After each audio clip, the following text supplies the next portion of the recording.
Alors, cette vidéo n'en est pas vraiment une. C'est un réservoir d'idées pour les opérations. Le principe est simple. Vous avez connaissance, vu une opération, vous la mettez dans les commentaires. Vous pouvez mettre aussi des détails dans le genre est-ce que ça a été efficace ou au contraire est-ce que cette opération n'a pas été utile, est-ce qu'elle n'a pas marché. De la même manière, les commentaires, vous pouvez répondre à ces commentaires. Donc ça peut faire un mini débat pour enrichir si vous avez d'autres informations à apporter. Vous pouvez aussi mettre un pouce plus ou moins aux commentaires pour dire si cette idée vous semble bonne ou au contraire si elle vous semble mauvaise. Alors faites attention quand même à certaines choses. Pour mettre un commentaire, vous devez être connecté.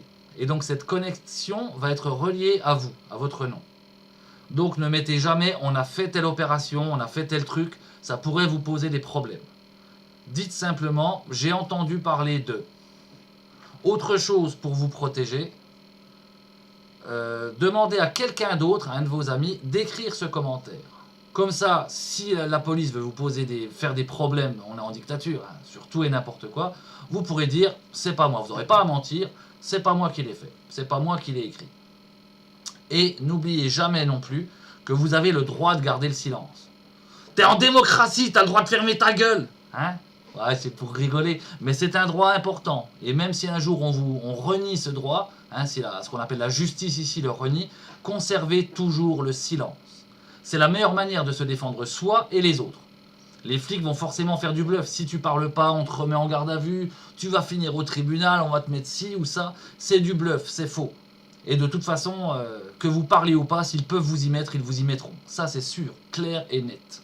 Voilà, donc avec ces commentaires, vous mettez ce que vous pensez, ce que vous avez vu, hein, et n'importe qui pourra aller voir et regarder, ça pourra donner des idées. De la même manière, essayez si possible de regarder ce qu'il y a déjà pour ne pas mettre une opération qui a déjà été dit 10 fois. On va essayer de faire le travail pour enlever toutes celles qui sont en doublon. Hein. Inutile aussi de dire bravo, bonne idée, ça ne sert à rien, c'est que les opérations, c'est tout. C'est tout. Alors, quelques idées aussi par rapport à ça. Essayez de cibler pour les opérations. Hein, si vous n'aimez pas Total, parce que durant plusieurs années, ils ont été exonérés d'impôts alors qu'ils faisaient des bénéfices records et que la France était, après la crise des subprimes, dans une période de récession et de crise.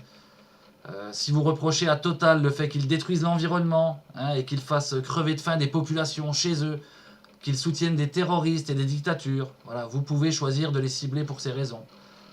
On peut parler aussi de certains supermarchés, par exemple le Leclerc. Mais alors attention, hein, quand on parle des grandes surfaces, toutes, ou quasiment toutes, à ma connaissance, sont des franchises. C'est-à-dire que c'est un patron de supermarché qui a rajouté l'enseigne, le nom. Hein. Mais donc ce n'est pas général. Avant de choisir, renseignez-vous avec des gens qui travaillent là-bas, pour savoir quelles sont les conditions, qu'est-ce qu'ils font. Moi je sais qu'ici, par exemple, je connais des gens sur le Leclerc de Belfort et d'Héricourt, bah, ils ne respectent pas du tout la loi, c'est des salauds. Hein.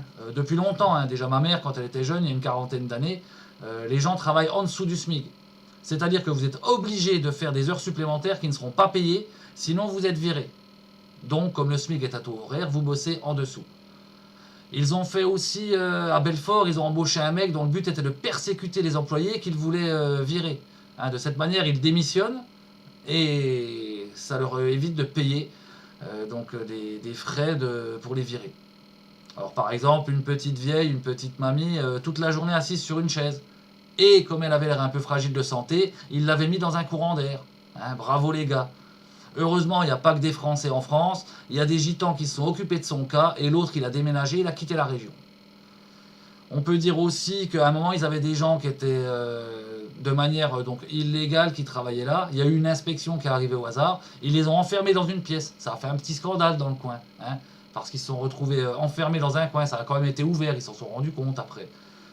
Hein, donc vous pouvez viser certaines entreprises, certaines marques qui ne respectent pas la loi et qui traitent les gens comme des chiens.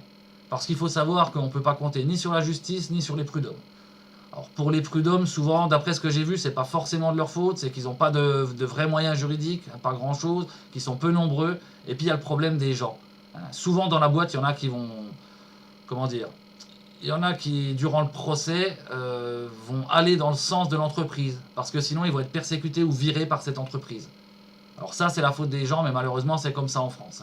Ces gens sont cons parce que ça ne les protège pas, bien au contraire. Mais il faut être conscient de la réalité du pays. N'oubliez pas enfin une chose aussi, c'est que dans ce pays, vous en êtes rendu compte depuis un paquet d'années, ils sont en train de détruire les artisans, les petites, les moyennes entreprises. Ça, c'est pour favoriser les gros, c'est la politique du trust, de la multinationale. Donc, certains blocages, certaines opérations font plaisir à ceux qui nous gouvernent, à ceux qui nous contrôlent plutôt, parce qu'elles les aident à couler les concurrents pour favoriser quelques-uns. Quant à ceux-là, de toute façon, comme pour Total qui est exonéré d'impôts, Vivendi SFR qui avait reçu plus de 4,5 milliards d'euros, ils reçoivent du fric du gouvernement. Donc au final, ces opérations sont utiles, mais si vous coulez leurs adversaires, vous leur faites plaisir, vous allez dans le sens de l'ennemi. Donc faites attention à bien choisir qui vous attaquez. Alors quelques exemples. Par exemple, j'avais vu qu'ils avaient fait pour les péages une journée porte ouverte. Ce qui est une bonne chose parce que Vinci, c'est des voleurs, des arnaqueurs. Ils font payer le parking à l'hôpital, par exemple, ce qui est une honte. Les autoroutes qui ont été payées par les Français, ils les ont récupérées, ils font du pognon là-dessus. Et posséder la rue, vous imaginez, bientôt ils auront directement le trottoir, vous sortirez de chez vous, vous devrez payer pour vivre là où vous êtes né. C'est une honte. Donc journée porte ouverte, péage gratuit. Résultat, les flics n'ont pas fait de problème. Tant qu'il n'y avait pas de blocage, ça ne les gênait pas plus que ça. Les gens, ça leur faisait plaisir. Et du coup, ça, c'est plutôt une bonne opération. D'ailleurs, beaucoup de gens, il faut qu'on rattire plus de monde. Plus on est nombreux, plus on aura de chance de faire une révolution pacifique. Et c'est le genre de révolution qui a le plus de chances de réussir. N'oubliez pas que notre but n'est pas de détruire ce pays, c'est de le reconstruire. De faire de la France ce qu'elle devrait être. Une république, une démocratie, respectueuse des droits de l'homme et de l'environnement. À la fin, par contre, il y en a quelques-uns qui ont cramé un bout du péage. Là, ça a créé des problèmes, des tensions, entre les gilets jaunes notamment. Donc évitez ce genre de choses, dans la mesure du possible. Après, de toute façon, n'oubliez pas qu'on ne contrôle pas tous les gilets jaunes. Nous sommes gilets jaunes et nous sommes populaires. Nous sommes des gens. Et donc, il y a des mentalités, des visions très différentes. Certains pensent qu'on doit passer par la violence, d'autres pas du tout. Après, il faut essayer de s'arranger pour que ça marche au mieux. Pour l'instant, la violence, de toute façon, est plutôt contre-productive. Donc, il vaut mieux éviter. Restez prêts au cas où, entraînez-vous, parce que le jour où ils vont tirer, il faudra se battre. On va pas se laisser massacrer comme ça. D'autres idées pour les opérations, j'avais vu, il y en avait qui voulaient faire pour un don du sang. Alors l'idée leur semblait bonne, mais très vite, je m'étais rendu compte, quand ils en parlaient, que beaucoup de gens étaient contre, et dont moi, j'en fais partie. Alors pourquoi est-ce qu'ils étaient contre ? Il y en a qui étaient contre parce que ce sang va être donné à des laboratoires qui vont faire du pognon avec. Là, un autre a dit, oui, mais tu peux cocher une case pour refuser qu'il soit donné. Oui, mais ils donneront donc un sang qui n'a pas été coché. Et quand bien même tout le monde cocherait cette case, ils en récupéreraient quand même. L'autre problème, c'est aussi que ce sang, comme les organes, quand vous faites du don d'organes, ça va servir en priorité aux riches. Ou bien ils vous diront non, et c'est du mensonge dans les hôpitaux, ou alors ils vous diront oui, mais les riches payant plus cher, nous on a des problèmes d'argent. Enfin, c'est toujours le pognon, donc la santé pour certains, ceux qui ont du fric, et les autres qui crèvent. Quant à moi, j'étais aussi contre pour une raison bien simple, c'est que la France est un pays qui fait bien plus de morts que les nazis. Donc donner mon sang, c'est sauver des Français, sauver des nazis, et ça, je suis contre. Voilà, tout simplement. Et au final, cette opération a été un flop. Il y en a d'autres qui avaient pensé à faire une opération pour bloquer la poste, la distribution du courrier. Ça, pareil, c'est plutôt une mauvaise idée, parce que ça va faire chier les gens et non les gouvernants. Et ça, c'est pas notre but. Au contraire, on doit rassembler et non diviser. Pensez bien justement aux tenants et aux aboutissants des opérations. Parlez-en avec d'autres personnes, ne serait-ce que pour voir si l'idée plaît, si elle risque d'être suivie ou pas. Et essayez de penser justement à quoi ça sert. Est-ce que c'est bon ou mauvais? Qui ça va gêner? Qui ça va déranger? Bloquer la Banque de France, ça peut être une assez bonne idée. Pourquoi pas? Pourquoi pas? Enfin, des idées, il y en a plein et en fait, elles seront en dessous. Donc allez-y, c'est à ça que ça sert. Allez, ciao! Ouais, j'ai une super idée pour les opérations. Plutôt que d'essayer de virer l'essence, le carburant, on s'en fout. S'il n'y avait plus de vin rouge, là c'est grave. Donc on va faire...